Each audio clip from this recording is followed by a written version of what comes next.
Ano daw itong 5 love language? Una, words of affirmation. Love needs to be expressed. I think sa social media era ngayon, napaka-accessible. Diba? Pwede nating i-text message yung minamahal natin. Thank you. I'm sorry. I love you. I appreciate you.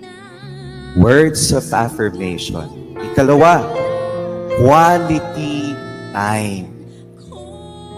Time is the ultimate currency in any relationship. Ika nga. It's not just about having time, but making time. True love, you're willing to spend time. You're willing to waste time for the beloved. Ikatlong love language, gifts. Regalo. Yung regalo daw, yan yung physical, visual manifestation na representation ng ating minamahal. Love needs to be given, to be received, and to be reciprocated. Kaapat,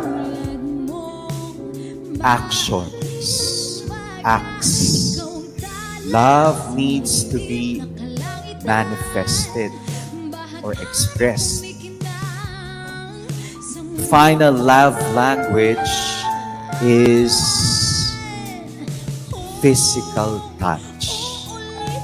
It is the ultimate language. Touch.